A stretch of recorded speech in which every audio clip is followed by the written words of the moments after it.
Students नमस्कार। आज फिर स्टार्ट करते हैं हम एक नया पेपर होगा 2016 का मैथ का 1 से लेके 50 तक क्वेश्चन। इसमें शुरू में मैथ्स के क्वेश्चन आए 1 से 50 तक। देखिए 2015 का पेपर आपने कर लिया होगा, मैंने उसे काफ़ी आराम से करवाया था और एक एक बात लिखने की भी कोशिश करी थी। अब तो 2016 में थोड़ी स्पीड देने की कोशिश करेंगे कि आपको समझ में आए, इसलिए आप वीडियो को अच्छी तरह देखा करिए और शुरू से एंड तक एक एक पॉइंट को देखा करिए कि क्या टेक्निक आपको बताई जा रही है।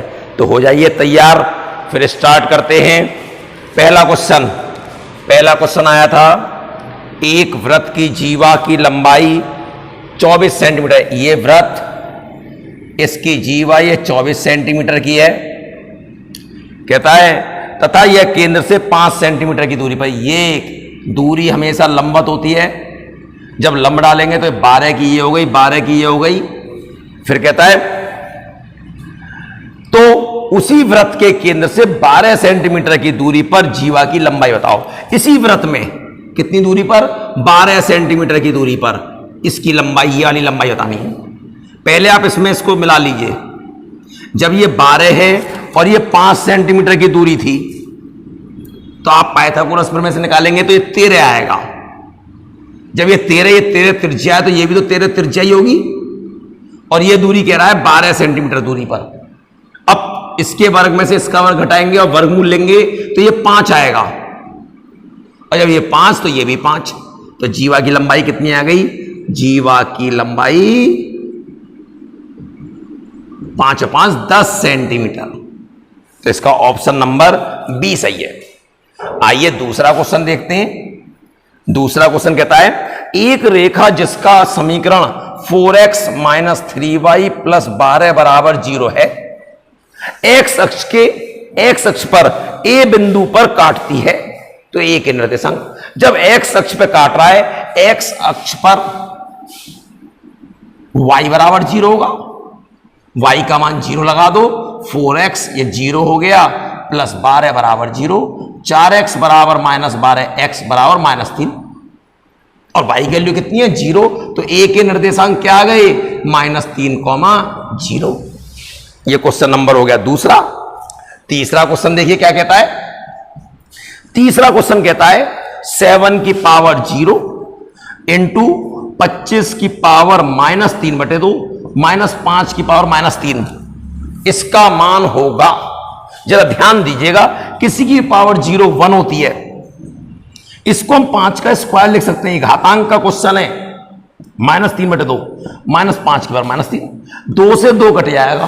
5 की पावर -3 का 1 में गुणा होगा, पहले गुणा होता है, तो 5 की पावर -3, और ये -5 की पावर -3, ये प्लस का है और ये माइनस का है, तो कितना आ जाएगा? 0। अगला क्वेश्चन देखिए आप। चौथा क्वेश्चन क्या कहता है? चौथा क्वेश्चन कह रहा है कि दो रेखाओं जिनके समीकरण 3x - 2y + 5 है और दूसरी है 2x + ky + 7 = 0 है, एक दूसरे के लंबवत हैं। एक दूसरे के लंबवत हैं, तो k का मान बताओ। जब एक दूसरे के लंबवत हैं तो इन दोनों की प्रवणताओं का गुणनफल -1 होगा। इसकी प्रवणता कितनी है? आप जानते हैं इसकी प्रवणता -x का गुणांक बटे y का गुणांक, माइनस से माइनस कट गया 3/2। इसकी प्रवणता क्या आएगी? m2 = -x का गुणांक बटे y का गुणांक। और जब दो रेखाएं परस्पर लंबवत होती हैं तो m1 × m2 = -1। रेखा में आपको पढ़ाया गया है, रेखा की पूरी वीडियो बना के पड़ी हुई है यूट्यूब पे, आप अच्छी तरह देख लें। m1 3/2 इंटू -2/k बराबर -1, 2 से 2 कट गया, माइनस से माइनस कट जाएगा, तो k बराबर कितना आ जाएगा? 3। इसका ऑप्शन है ए सही है बिल्कुल। पांचवा क्वेश्चन, एक चतुर्भुज ABCD, एक चतुर्भुज ABCD है भाई, ये रहा चतुर्भुज ABCD। ए और सी के निर्देशांक, ए के निर्देशांक 3,6 है और सी के निर्देशांक -1,2 है। तो कहता है बीडी का समीकरण बताओ, ये वाला समीकरण बताना है। गौर करिएगा, चतुर्भुज के विकर्ण एक दूसरे को समद्विभाजित करते, मध्य बिंदु पे काटते।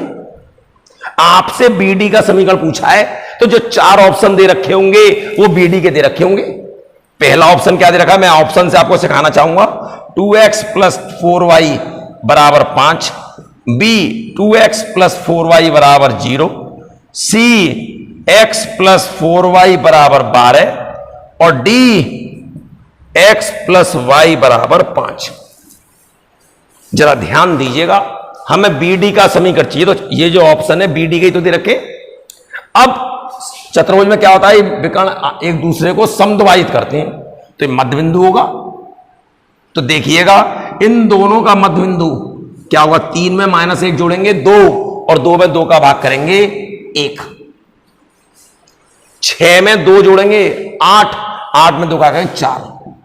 अब ये जो बिंदु है इस रेखा पे भी स्थित है और इस रेखा पे भी स्थित है, तो ये बिंदु क्या करेगा, इस रेखा को संतुष्ट। चारों ऑप्शन में लगा के देखिए, यदि यहां लगाता हूं 2 1 कम 2 और 4 चौक 16, 16 और 2 18, यहां 5 है, नहीं कर रहा संतुष्ट। यहां लगाया 2 1 कम 2, 4 चौक 16, 16 2 18, नहीं कर रहा, ये 0 दे रखा है। यहां लगाया 1 1 कम 1, 4 चौक 16, 16 और 1 17, 12 नहीं है। यहां लगाया 1 और 4, ये 5 कर रहा है, यही आंसर है। आंसर इन क्वेश्चन और अच्छी तरीके से देना चाहिए था। ठीक है, अगला देखिएगा। अगला कहता है छठा क्वेश्चन। छठा क्वेश्चन क्या कहता है आपसे, छठा क्वेश्चन कहता है कि cosec A minus sine A, फिर sec A minus cos A और tan A plus cot A का मान क्या होगा, ये पूछा है। इसको सॉल्व करना है। देखिएगा कोसेक साइन का उल्टा होता है, इसे 1/sin लिख सकते हैं, इसे 1/cos लिख सकते हैं, इसे sin a बटे cos a plus cos a बटे sin a। ध्यान से देखते रहेगा, ये sin a जब लघुत्तम आएगा तो ये हो जाएगा 1 - sin² a। ये कितना होगा, cos a जब लघुत्तम आएगा तो 1 - cos² a। ये cos a और sin a लघुत्तम आ जाएगा तो कितना आ जाएगा, sin² a plus cos² a। 1 - sin² a क्या होता है, cos² a upon sin a। 1 - cos² a sin² a upon cos a। sin² a plus cos² a 1 होता है और ये cos a और sin a। आप जरा ध्यान दिए, cos a और cos a में गुणा होगा cos² a और cos² a कट जाएगा। sin a का sin a में गुणा होगा sin² a, ये sin² a कट जाएगा। कितना आ गया, 1। अगला क्वेश्चन देखिए, अगला क्या कहता है, अगला ऊंचाई दूरी का है, हाइट एंड डिस्टेंस का। देखिए क्या कहता है,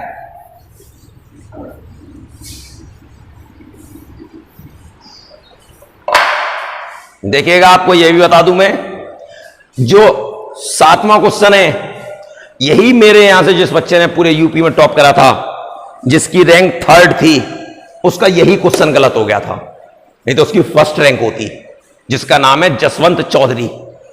आप लोग चेक भी कर सकते हैं, आपको सरकारी वेबसाइट पे पड़ा हुआ है। 2016 में जसवंत चौधरी टॉपर था, जिसकी 3rd रैंक थी मेरे यहां से, और दूसरी जो टॉपर रैंक थी उसका नाम था अभेंद्र ठाकुर, उसकी 8वीं रैंक थी। टॉप 10 में जय कोचिंग के 2 बच्चे थे, तो उस बच्चे का यही गलत हो गया था, नहीं तो उसकी पहली रैंक आई होती। तो देखिए 7वां है, बिल्कुल सिंपल, इसीलिए मैं कहता हूं क्वेश्चन को समझिए, क्वेश्चन कहना क्या चाह रहा है, उस भाषा के हिसाब से चलिए। एक रॉकेट लॉन्चिंग पैड P से ऊर्ध्वाधर दिशा में छोड़ा जाता है। एक लॉन्चिंग पैड है, एक पी से छोड़ा जाता है। यह पहले 40 किलोमीटर ऊपर जाता है। यह ऊपर गया 40 किलोमीटर, 40 किलोमीटर ऊपर गया, रॉकेट छोड़ा गया, 40 किलोमीटर ऊपर दिशा में जाता है और फिर ऊर्ध्वाधर से 60 अंश के कोण पर, ऊर्ध्वाधर से, भैया यही तो ऊर्ध्वाधर था, इससे 60 अंश का कोण इधर भी हो सकता है और इधर भी हो सकता है, हमने इधर बना दिया, ये 60 अंश के कोण पे आ रहा है। अब कितना गया? 60 अंश के कोण पर 40 किलोमीटर जाता है, 40 किलोमीटर जाता है, 40 किलोमीटर जाता है। कहता है जाता है, इसके लॉन्चिंग पैड से ऊंचाई बताओ, मतलब इसकी लॉन्चिंग पैड से इसकी ऊंचाई बतानी है। तो जरा देखिए हमने क्या करा, हमने चित्र को पूरा करा, यहां से लंब डाल दिया। अब देखिएगा ये कितना बचेगा? 30, क्योंकि ये पूरा कोण कितने का होगा? 90 का। उसने क्या गलती करी थी? उसने ये 60 यहां से बनाने की, उसने 36 से बना दिया था, जबकि क्वेश्चन लिखा हुआ है ऊर्ध्वाधर से। अब देखिए 30 अंश, इसके सामने की ये मुझे x चाहिए। अब लॉन्चिंग तो यहां से हुई थी P से, हमें यहां से ऊंचाई चाहिए पूरी, तो पहले हम ये निकाल लें। ये तो हमें पता है ये 40 है, तो ये भी 40 है। अब कोण के सामने लंब निकालना है और कर्ण पता है, मैंने तो सुपर टेक्निक सिखाई है आपको। कोण के सामने कोई लंब और कर्ण निकालना है तो साइन लगाओगे। साइन 30 कितना होता है? 1/2। अब x/40 का मान 1/2 आना चाहिए। अब कभी 1/2 आएगा, जबकि अंश का ये आधा हो, ये 20 होगा और ये नीचे 40 है, तो 1/2 आ जाएगा। तो किसका मतलब x का मान कितना आ गया? 20। लेकिन आप कहेंगे तो मैं लिख के दिखाऊंगा, साइन 30 बराबर x/40, 1/2 बराबर x/40, 2x बराबर 40, x बराबर 20। अब कुल ऊंचाई पूछिए लॉन्चिंग पैड से, कुल ऊंचाई h कितनी आएगी? 40 प्लस 40 तो ये और 20 ये, कितनी आ गई? 60 किलोमीटर। यह आंसर होगा। इसका आंसर है बी। 8वां क्वेश्चन क्या कहता है? 8वां क्वेश्चन देखिएगा। 8वां क्वेश्चन कहता है 2/3 cosec square 58 minus 2/3 cot 58 tan 32 minus, इसी में आगे है माइनस 5/3, याद अगर minus 5/3 tan 13 tan 37 tan 45 tan 53, नीचे लिख दे रहा हूं कहीं आपको दिखाई ना दे, tan 77। यह है। अब इसको हल करना है, जरा आप ध्यान दीजिएगा। ये tan 30 ये tan 32 है। देखिए यही तो गलती हुई है, 32। देखिएगा 2/3 कोसेक स्क्वायर 58 माइनस 2/3 कॉट 58। जब 90 में से घटाते हैं तो tan का कॉट हो जाता है। जब 90 में से हम 32 घटाएंगे तो कितना बचेगा? 90 में से 32 गए तो 58 ही बचते हैं, और tan का क्या आया? कॉट, ये 58 हो गया, माइनस 5/3। आप ध्यान दीजिएगा, कभी भी tan गुणा में हो, दो tan कभी भी गुणा में हो और उनके एंगलों का योग 90 हो रहा हो, तो वो दोनों tan कट जाते हैं। कभी भी चेक कर लीजिएगा। आपने चेक करा दीजिए। मैंने कहा tan 30 जिसके मान आप जानते हो उससे बात कर लेते हैं, tan 60। tan 30 का मान √3, 1/√3, और इसका मान √3 कट गया, 1 आ गया। तो दो tan कभी भी गुणा में हो और एंगलों का योग 90 हो रहा हो तो उसका मान सदैव 1 आता है। तो देखिएगा ये पांचों गुणा में ये tan 13 और tan 77 और 13 कितने होते हैं? 90 होते हैं, तो इसका मतलब कट जाएगा। क्यों? परिवर्तन के चक्कर में पड़े, टाइम बिगाड़ने में। tan 37 और ये भी 90 होते हैं, इससे कट जाएगा। और tan 45 का मान कितना होता है? 1। अब हमने 2/3 कॉमन लिया, cosec square 58 minus cot square 58 minus 5/3। 2/3 cosec square theta minus cot square theta, ये 1 होता है। 3 लघुत्तम आ जाएगा, 2 में से 5 गए, माइनस के 3 और 3 का भाग करेंगे -1। आंसर कौन सा आंसर है इसका? इसका आंसर है बी। अगला क्वेश्चन देखते हैं अब 9वें पर ध्यान देते हैं।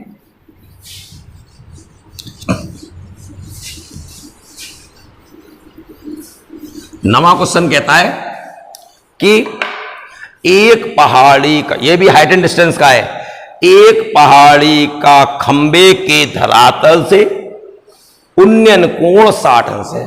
मतलब पहाड़ी का खंबे के आधार से उन्नयन कोण, इसका मतलब पहाड़ी, एक खंबा और ये रही पहाड़ी। क्या कहता है? खंबे के धरातल से उन्नयन कोण 60 अंश है। खंबे के धरातल से इसका उन्नयन कोण कितना है? 60 अंश। और क्या कहता है? और कहता है कि खंबे का पहाड़ी के आधार से उन्नयन कोण 30 है। इसका कोण 30 है, इसका मतलब इससे तो ये ऊंची है नहीं, नीचे होगी क्योंकि कोण छोटा है। ये आ गया 30 अंश। अब क्या कहता है? यदि खंबे की ऊंचाई 20 मीटर है तो पहाड़ी की ऊंचाई बताओ। इसकी ये ऊंचाई बतानी है। देखिएगा, आपने मेरी हाइट एंड डिस्टेंस मैंने जैसे पढ़ाई हुई है, यदि आपने, ये कौन सा क्वेश्चन था? 9वां। आपने YouTube चैनल पर खूब अच्छी तरह देखें, मैंने ऊंचाई दूरी पूरी पढ़ाई हुई है, क्वेश्चन कराए मैं डायरेक्ट तरीके से खाए वहां पर, आप देखिएगा। अब मुझे मालूम है इस वाले त्रिभुज में देखो, कोण के सामने की लंब पता है, आधार निकालना है। क्यों आधार निकालना है? क्योंकि ये आधार इसमें भी कॉमन आ जाएगा।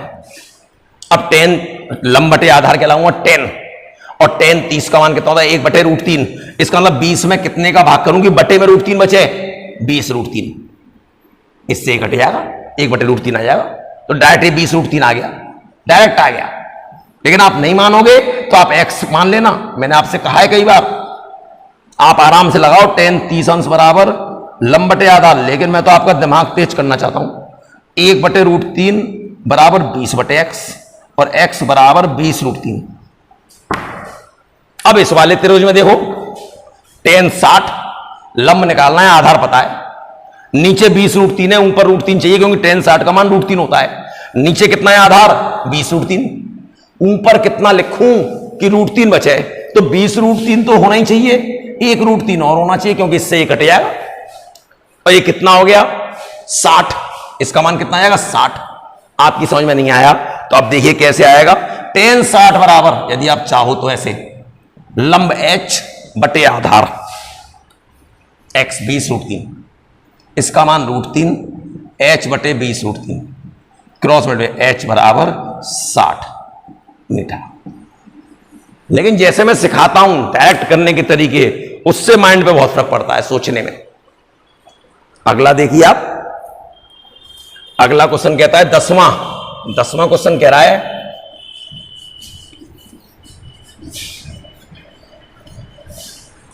दसवां क्वेश्चन है, यदि कोण A बराबर 30 अंश, कोण A बराबर 30 अंश, तो कहता है sec square A minus tan square A का मान बताओ।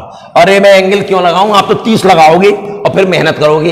अरे sec square A minus tan square A 1 ही होता है, डायरेक्ट आप लगा के देख लेना, तब भी यही आएगा। तो इसका ऑप्शन सही है डी। अब बात आती है 11 पर।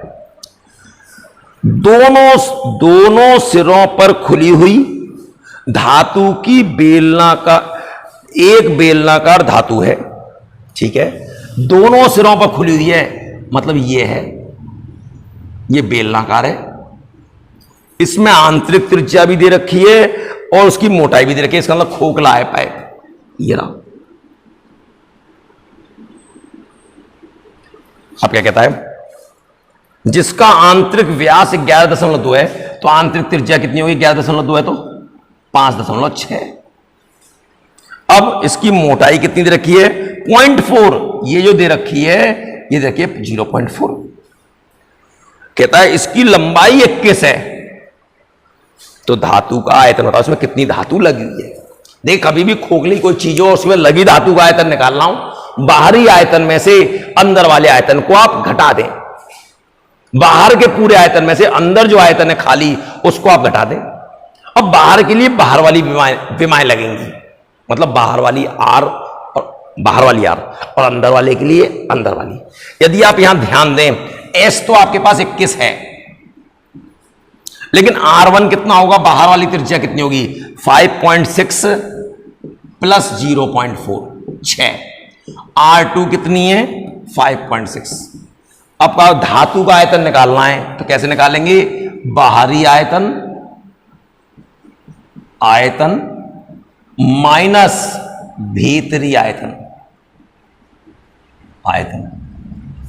पाई R1 square H minus pi R2 square H, क्योंकि ऊंचाई तो वही है, अंदर से नापो चाहे बाहर से नापो। Pi h common, R1 square minus R2 square, pi की वैल्यू 22/7, एच की वैल्यू 21, R1 की वैल्यू 6, R2 की वैल्यू 5.6 का वर्ग, 7 × 21, 22 × 66, 36, और 5.6 का वर्ग, 6 का वर्ग 36, मैंने स्क्वायर करना सिखाया हुआ है, 6 का वर्ग 36, 3 हासिल, 6 पंजे 30, 30 दूनी 60, 60 और 3 63 का 3, 6 हासिल, और 5 25 और 6 31, और कितना आ गया 66 इंटू, घटाइए 10 में से 6 गए 4, 9 में से 3 गए 6 पॉइंट, अब कितना चाहिए 35, 35 में से 31 गए 4। अब इसका गुणा करिए, 66 चौक कितने होते हैं, 6 चौक 24, 240, और 6 चौक 24, 264, 26 हासिल, फिर इसका करिए 6 × 36 और 6 × 36, 396, 396 और 26, 2 हासिल 42, और फिर अभी करा था 66 का 4 में करेंगे तो कितना आया था, 6 चौक 24 और 6 चौक 24, 264, 603, 2 के बाद दशमलव, ये किस में था, सेंटीमीटर में था सर, सेंटीमीटर में होगा तो सेंटीमीटर क्यूब, और मीटर में होगा तो मीटर क्यूब, सेंटीमीटर में था सेंटीमीटर क्यूब। कौन सा आंसर है इसका, इसका आंसर है बी। क्वेश्चन देखिए, एक आयताकार टीन सेट जिसका साइज 22 सेंटीमीटर गुणा 16 है, मतलब एक आयताकार है, ये क्वेश्चन नंबर है 12, एक आयताकार है, ये रहा, ये 22 है और ये है 16, इससे बेलन बनाया जाता है। अब बेलन की जो ऊंचाई बोल रहा है वो 16 बोल रहा है, मतलब को समझिएगा कि जब 16 ऊंचाई रखनी है तो इसको ऐसे मोड़ना है। मान लिया हमारे पास कोई कागज है, मैं आपको कागज से समझाता हूं, ये रहा और ये रहा, ये 22 है और ये 16 है। अब जब भी बेलन बनता है 2 प्रकार से बन सकता है, देखिएगा। अब इसको एक तो ऐसे मोड़ के बनाया जाता है, ये बना दिया, ये बन गया। जब ये बना तो आपने ध्यान दिया, ध्यान दीजिए, जो नीचे वाली जो भुजा थी वो किसका काम कर रही है, पर्दी का। यदि इसको ऐसे मोड़ा जाएगा, 16 इधर है, यदि ऐसे मोड़ा जाएगा 22 सेंटीमीटर लंबा बनाना हो तो पर्दी कितनी होगी, 16। एक होता है घुमाने से, ऐसे घुमाया जाएगा, जिसके पड़ते घुमाया जाता है वह ऊंचाई होती है, दूसरी भुजा क्या होती है, त्रिज्या होती है। तो ये मोड़कर बनाया जा रहा है, जब मोड़कर बनाया जा रहा है 16 ऊंचाई रखनी है तो मोड़ा ऐसे जाएगा, तो 2πr बराबर कितना होगा, 2πr बराबर 22, और 2 × 22/7, r बराबर 22, 22 से 22 कट गया, r बराबर 7/2 सेंटीमीटर। अब चाहिए क्या, ये पढ़िए, कहता है इसका आयतन ज्ञात कीजिए। अब क्या रहेगा आयतन में, पाई r स्क्वायर एच, 22/7, r की वैल्यू 7/2 × 7/2 × 16, 7 से 7 उड़ा, 2 दूनी 4 से 4 बार, 7 दूनी 14 का 4, 1 हासिल, और 7 दूनी 14 15 × 4, 15 चौक 60, 600, 4 चौक 16, 616 सेंटीमीटर क्यूब। यह आ गया आपका आंसर है इसका ए। अब आते हैं 13वां क्वेश्चन। 13वां क्वेश्चन कहता है एक अर्धवृत्ताकार बना हुआ है, ये बना हुआ है, ये अर्धवृत्त, और इसमें ये ऐसे फोटो बना हुआ है, मैं इसमें से देख के आ रहा हूं, ये 12 सेंटीमीटर और ये 16 सेंटीमीटर, और ये ओ। अब क्या कहता है, इसका क्षेत्रफल निकालिए, इसका क्षेत्रफल निकालना है। अब बात को सुनिएगा, क्या छायांकित भाग का क्षेत्रफल निकालो। भाई साहब जब गौर करिए, ये अर्धवृत्त बना हुआ है और अर्धवृत्त के जब व्यास के सिरे परिधि पे मिल रहे हो तो ये 90 का कोण होता है। फिर में होती है अर्धवृत्त में बना कोण समकोण होता है। अब ये जब समकोण है तो हम ये कर्ण निकाल सकते हैं। यदि हमने इसको x मान लिया तो इस x का स्क्वायर बराबर होगा 16 का वर्ग प्लस 12 का वर्ग, 144 नहीं 256 प्लस 144, ये हो गए 400 और ये आ गया 20। ये जब पूरी 20 है तो त्रिज्या कितनी आएगी 10। ओ त्रिज्या 10, बिल्कुल सही।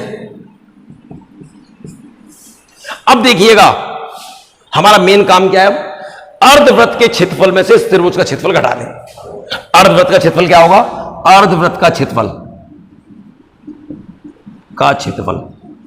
पाई आर स्क्वायर बटे 2 और पाई की वैल्यू 1/2, पाई की वैल्यू 22/7 और त्रिज्या कितनी है 10।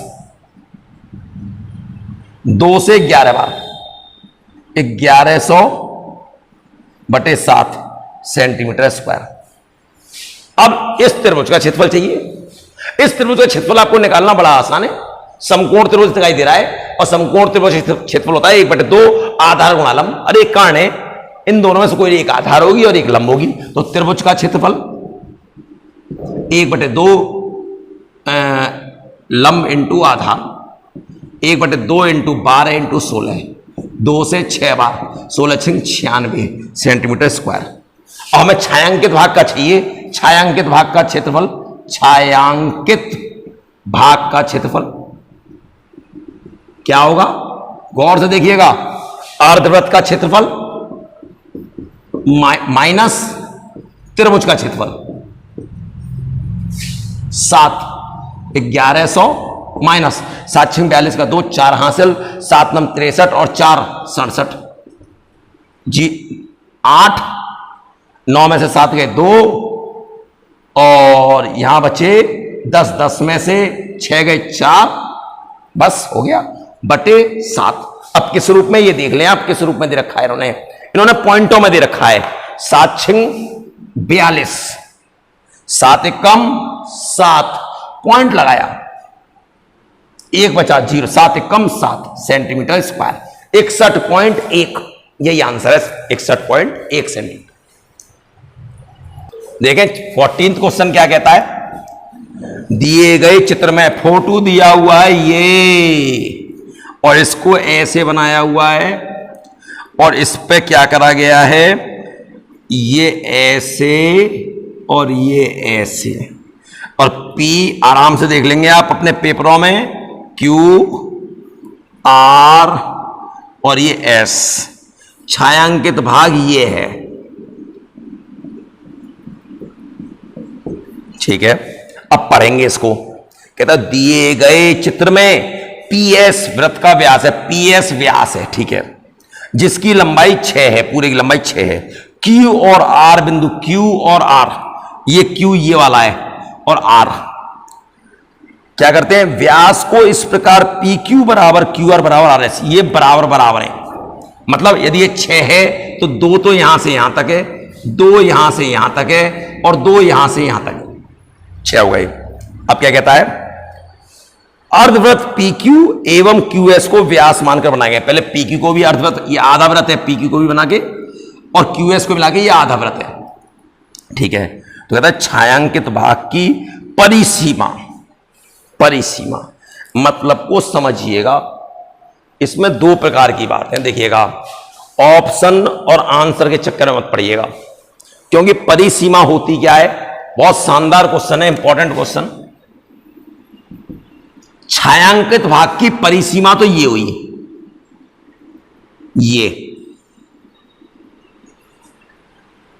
और छायांकित भाग का क्षेत्रफल ये हुआ। जब हम परिसीमा देंगे तो ये लंबाई होगी एक, और जब लंबाई होगी तो उसका मात्रा क्या, तो सेंटीमीटर होगा या मीटर होगा, सेंटीमीटर तो सेंटीमीटर होगा। कई किताबों में ये गलत बात कर दी गई है। और जब क्षेत्रफल देंगे तो वो सेंटीमीटर स्क्वायर में होगा। तो बात को सुनिएगा, मेरी बात को ये देखिएगा, यदि मैं क्षेत्रफल निकाल रहा हूं, जो किताबों में आंसर दे दिया है उस हिसाब से, लेकिन जो पूछा है उसने परिसीमा, परिसीमा का मतलब है ये परिधि, ये निकालनी है मुझे। पहले मैं क्षेत्रफल आपको निकालना सिखाता हूं। जब ये अर्धवृत्त है तो इसकी त्रिज्या होगी 1, तो इस वाले का क्षेत्रफल क्या होगा, इस वाले का कितना होगा, पाई आर स्क्वायर बटे 2, आधा वृत्त है, और पाई आर का मान 1 है, 1 का स्क्वायर बटे 2, पाई बटे 2 आ गया। इस आधे का क्या होगा, इसकी त्रिज्या 2 है, लेकिन आधा ही वृत्त है, पाई आर स्क्वायर बटे 2, 2 से 1 2 कट जाएगा, 2 पाई। इस वाले वृत्त का क्षेत्रफल क्या होगा, इस वाले वृत्त का क्षेत्रफल देखिएगा 6 है, तो नीचे जो आधा है उसकी त्रिज्या कितनी होगी, 3, और जब 3 हो गई तो क्या होगा, पाई, ये भी आधा वृत्त है, यहां से इतना है, पाई इंटू 3 का स्क्वायर बटे 2, 9 पाई बटे 2। हमें देखिएगा, यदि हमें छायांकित का चाहिए, इसका इसका ये नहीं चाहिए हमें, ये वाला हमें नहीं चाहिए, तो यदि इस वाले में से ये वाला घटा दूं तो इतना आ जाएगा, इतना। तो क्या करा मैंने, ये पूरा कितना है, आधा, ये रहा 9 पाई बटे 2, इसमें से कौन सा घटा दूं, ये वाला, क्योंकि ये ब्लैंक है, इसको चाहिए नहीं, ये वाला माइनस पाई बाई 2, और ये ऊपर वाला क्या करना पड़ेगा, ये भी छायांकित है, तो इसको क्या करना पड़ेगा, जोड़ना पड़ेगा, जोड़ दिया। घटाइए, 9 पाई बटे 2 में से पाई बटे 2 घटेगा तो कितना आएगा, 8 पाई बटे 2। खूब अच्छी तरह देख लें, कुछ छूटा ना हो। ऊपर वाले का पाई आर स्क्वायर बटे 2, पाई 2 का स्क्वायर बटे 2, तो 2 पाई आ गया, इसका ये आ गया, और इसकी त्रिज्या 3, आधा वृत्त 3 का 9, बिल्कुल सही है। और ये कितना आ गया, ये आ गया, घटा दिया 7 पाई, 2 लघुत्तम आएगा, 9 में से 8 आएगा, ये 8 पाई बटे 2 प्लस 2 पाई, और ये 2 से कटेगा, कितना आएगा, ये कितना आ गया, 4 पाई प्लस 2 पाई, और ये कितना आ गया, 6 पाई। हाँ, तो देखिए अब 6 आंसर दे रखा है, पाई में नहीं दे रखा, पाई का मान लगाना है, 22 बटे 7, 22 132 बटे 7 सेंटीमीटर स्क्वायर। तो ये क्या निकला, ये निकला क्षेत्रफल, जबकि उसने पूछा क्या था, परिसीमा। परिसीमा, परिसीमा का मतलब क्या है, ये लंबाई और ये लंबाई, ये सब क्या है, अर्धवृत्त की परिधि। तो यदि आप ध्यान दें, मैं दोबारा कह रहा हूं, पी क्यू अर्धव्यास, अर्धवृत्त की परिधि कितनी आएगी, आधे वृत्त की परिधि होती है पाई आर, और इसकी त्रिज्या कितनी है, 1, पाई इंटू 1, पाई आ गई। इस वाले वृत्त की देखिएगा, कौन से, क्यू एस अर्धवृत्त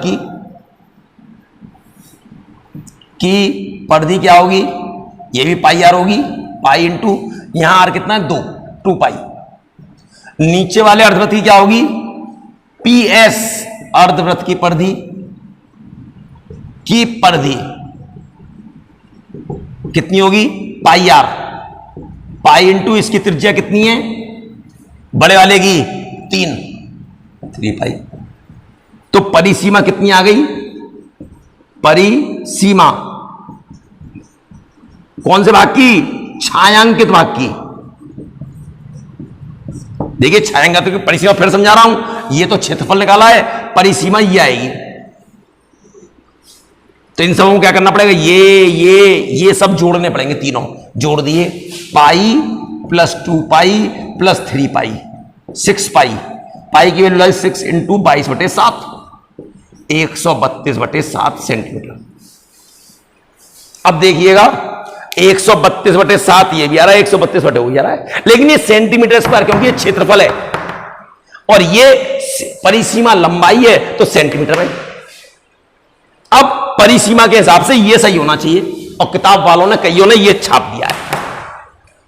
और जब ये 2016 में पेपर हुआ था, तो इसकी कंप्लेन हुई थी, तो नंबर बढ़े थे, लेकिन किताब वालों ने आंसर मिलाने के लिए, क्योंकि उन्होंने आंसर यही सही करा था, जबकि परिसीमा पर जब इतराज उठाया गया था तो यही सही माना गया था। तो इसलिए आप भाषा को जरूर समझिए, परिसीमा और क्षेत्रफल क्या होता है। तो ठीक है, अगले क्वेश्चन पे आते हैं। 15वां क्वेश्चन है, एक चादर जो 30 सेंटीमीटर लंबी और 10 सेंटीमीटर चौड़ी है, 30 सेंटीमीटर लंबी है और 10 सेंटीमीटर चौड़ी है। अब क्या कहता है, से समान व्यास के वृत्ताकार टुकड़े डिस्क बनाने हैं। इसमें से डिस्क बनाने मतलब काटनी है, चादरों से वृत्ताकार काटने, 1 सेंटीमीटर व्यास के काटने, 1 सेंटीमीटर व्यास। तो कहता है चादर में कुल कितने डिस्क बनेंगे? भाई साहब 1 सेंटीमीटर व्यास का काटना है, 1 का। तो ये यहां से यहां तक की दूरी कितनी होगी? 1 ही तो व्यास है, 1 फिर 2, बिल्कुल चिपक के कटेंगे। तो ये कितनी दूरी होगी? अब 2, हमें कितनी दूरी भरनी है? 30। तो लंबाई में कितने बनेंगे? 30। अब चौड़ाई में कितने बनेंगे? चौड़ाई में भी 1 2 3, इसी प्रकार से इधर कितने बनेंगे? 10। अरे आप खुद सोचें, आपके पास बेंच है, 30 बेंच ऐसे हैं और 10 बच्चे ऐसे बैठते हैं, 30 ऐसे। और जब गिनती करते हैं तो जो 30 गिनती करी पहले से इधर भी गिनती करते हैं, 10, 30 इधर हो और 10 इधर, तो कुल क्लास में कितने बच्चे हुए? 30 गुणा 10। तो लंबाई में 30 और चौड़ाई में 10, तो कुल कितने डिस्क बनेंगी? 300। इसका आंसर है ए। 16वां क्वेश्चन, यह क्वेश्चन दे दिया गया था मैट्रिक्स का, जिसे हिंदी में बोलते हैं आप व्यू। ये इंटरमीडिएट में होती है, ये दे ही दिया गया था y 0 और 1, हमसे कह रहा है x और y का मान बताओ। देखिएगा आप व्यू में गुणा होता कैसे है? आप व्यू में इसको तो बोलते हैं रो और ऐसे बोलते हैं कॉलम। अब मैं इसको आपको डायरेक्ट बताता हूं, इसका गुणा ऐसे, एस का ऐसे, तो क्या होगा? 1 का 0 में प्लस -2 का किस में होगा? 1 में। अब इसका है क्या और कॉलम है? नहीं है। अब इसे छोड़ दिए, जब इसको छोड़ेंगे तो नीचे लिखेंगे इसका ऐसे, -3 इंटू 0 प्लस 4 इंटू 1, ये 0 हो गया कितना था? -2, और ये 0 हो गया कितना था? 4। आंसर, इसका आंसर आ गया XY का मान आ गया -2 और 4, ये आंसर है। अगला फिर 17वां क्वेश्चन, इसमें गलत छपा हुआ था, अंग्रेजी में तो सही छपा हुआ था। इसमें 2 पेपर आते हैं, कभी भी आपको दिक्कत हो तो आप इंग्लिश वाले पे भी थोड़ा ध्यान दे दिया करो।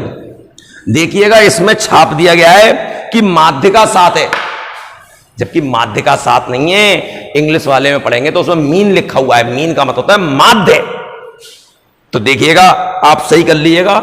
17वां क्वेश्चन है, यदि 5 3 0.5 4.5 B 8.5 और 9.5 इसका माध्य, किताब में माध्य का लिखिए, अब माध्य कर लीजिएगा 7 है, तो B का मान बताओ। माध्य होता क्या है? जितने पदों सबको जोड़िए, 5 3 0.5 4.5 B 8.5 और 9.5 बटे 1 2 3 4 5 6 7, और ये कितना आ गया? जोड़िए फटाफट, 5 और 3 8, 8 और 4.5 और 5, 4.5 और 0.5 आधा, 5 5 और 8 13, 13 और 8 13 8 21, 21 और 9 30 और आधा आधा 1 30 और 1 31 प्लस B बटे 7, और इसका मान कितना रखा है? 7। क्रॉस मल्टीप्लाई, 49 बराबर 31 प्लस B, और B बराबर 49 माइनस 31, और ये 8 और ये 1 18 बचे। B का मान कितना है? 18। ठीक है, इसमें D आंसर है। अगला कहता है 18वां 60 लड़कों का चार्ट बना हुआ है भाई। क्या? भार किलोग्राम में 37 38 39 40 41, ये X है, और F क्या दे रखा है? आवृत्ति 10 14 18 12 और 6। कहता है इसकी माध्यिका निकालो। अब माध्यिका कैसे निकाली जाती है? माध्यिका निकालते समय सबसे पहले संचयी बारंबारता सारणी बनाई जाती है। अब संचयी बारंबारता कैसे बनती है? 10 तो ये ज्यों खाते हूं, 10 और 14 10 और 14 24, 24 और 18 42, 42 और 12 54, और ये 60। अब माध्यिका निकालनी है। माध्यिका यदि आप इसको भी जोड़ेंगे तो 60 ही आएगा। जब पदों की संख्या सम हो तो माध्यिका जो होती है वो क्या होती है? वो होती है n बटे 2वें पद का मान, n बटे 2वें पद का मान प्लस n बटे 2 प्लस 1वें पद का मान बटे 2। अब कितने हैं? 60 पद हैं। 60 में 2 का भाग करेंगे 30। 30 किस में आएगा? इसमें 42 वाले में, क्योंकि यहां तो 24 ही पद है। इसमें तो कितना आ गया इसका मान? 39 प्लस 60 में 2 का भाग करेंगे 30। 30 और 1 31, वो भी इसी में आएगा 39 बटे 2। जोड़ के भाग कर लेना, 39 आ गया। देखें इसका आंसर क्या दे रखा है? 39 ही है 18वें का। अगला आता है 19वां। देखिएगा 19वां क्वेश्चन क्या कहता है? उत्पादन ए एक वॉशिंग मशीन को बी को 12,500 बेचता है। बी को बेच रहा है कितने रुपए में? 12,500 में। फिर क्या कहता है? और बी से सी को 800 रुपए लाभ देकर बेच देता है। मतलब बी ने जब सी को दिया तो 12,500 प्लस 800 रुपए और ले लिए सी को मिले। अब लाभ देकर सी को, और सी खरीदार को 1,300 रुपए लाभ देकर बेचता है। सी खरीदार को ही है।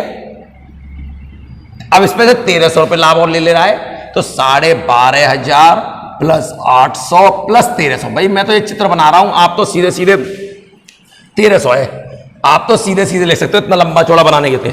ये खरीदार के पास पहुंच गया। अब कहता है यदि बेट 8% है तो मशीन खरीदने का भुगतान। भैया कुल रुपए तो इतने में उसे बेचनी है। कितने रुपए हो गए? 12,500 प्लस 800 प्लस 1,300, इतने में तो बेचनी है। अब 800 रुपए टैक्स और देना है, तो मतलब 800 रुपए टैक्स नहीं, 8% टैक्स और देना है। 8% फालतू देना है, और जब 8% फालतू देना है तो मैंने डायरेक्ट तरीका सिखाया, 108/100 कर लो। अब ये नहीं कि पहले 8% निकालो फिर जोड़ो, नहीं, कुछ नहीं, डायरेक्ट 12,500 और 800 13,300, 13,300 और 1,000 14,300 और 300 14,600 इंटू 108/100। इससे 2 जीरो से 2 जीरो कट गए। 108 छिंग कितना होता है? 108 छिंग 648, 648 64 हासिल। 108 चौक 432, 6 49 और 108 एकम 108, 7 1 हासिल, 5 और 1 रुपए, मतलब 15,768 रुपए की बिकेगी। 15,768। ए आंसर इसका बिल्कुल सही है। अब 20वां क्वेश्चन क्या कहता है? 20वां क्वेश्चन सिर्फ 2 सेकंड का है। ए बी एक नियत रेखा है और ए बी का वर्ग बराबर ए पी का वर्ग प्लस बी पी का वर्ग। आप खुद देखें, ए बी का जो वर्ग है, ए बी का जो वर्ग है, ए बी ये देखा है, और ए पी के वर्ग, यहां कोई पी बिंदु ले लिया, ए पी का वर्ग प्लस बी पी का वर्ग। जब किसी एक भुजा का वर्ग अन्य 2 भुजाओं के वर्गों के योग के बराबर हो तो सबसे बड़ी भुजा के सामने कोण कैसा होता है? समकोण। इसका मतलब त्रिभुज कैसा है? समकोण त्रिभुज है। इस वीडियो में मैंने आपको पूरा समझाया। 20 क्वेश्चन करे, वो भी लिख के, मतलब उसको डायरेक्ट, यदि आप इसको भी और डायरेक्ट करना चाहोगे, अगली जब वीडियो आएगी, जब 20 क्वेश्चन के बाद की आएगी, उसमें मैं अब आपको और चाहूंगा कि उसमें भी थोड़ा लिखूं, लेकिन 2017 से जब आएगा पेपर, उसमें मैं सारे क्वेश्चन ऑब्जेक्टिव करना चाहूंगा। तो आप एक एक क्वेश्चन को खूब अच्छी तरह करें, खूब ध्यान से, और जिस पे नहीं आए कमेंट्स बॉक्स में आप मुझे कमेंट करें कि मैं उसमें और आपको बताऊं क्या क्या दिक्कत हो रही है आपको, कैसे, और फिर मैं आपको यह दिखाऊंगा कि उन पेपरों को कैसे आप 1 घंटे के अंदर सॉल्व कर सकते हैं। लेकिन वो आप पे तभी होगा जब 2015 का आपने पेपर खूब अच्छी तरह कराओ, फिर आप एक बार नहीं कई बारों से कराओ, और उसका 2016 पर तो तैयारी पर विशेष ध्यान दीजिए। फिर मिलते हैं अगले वीडियो में।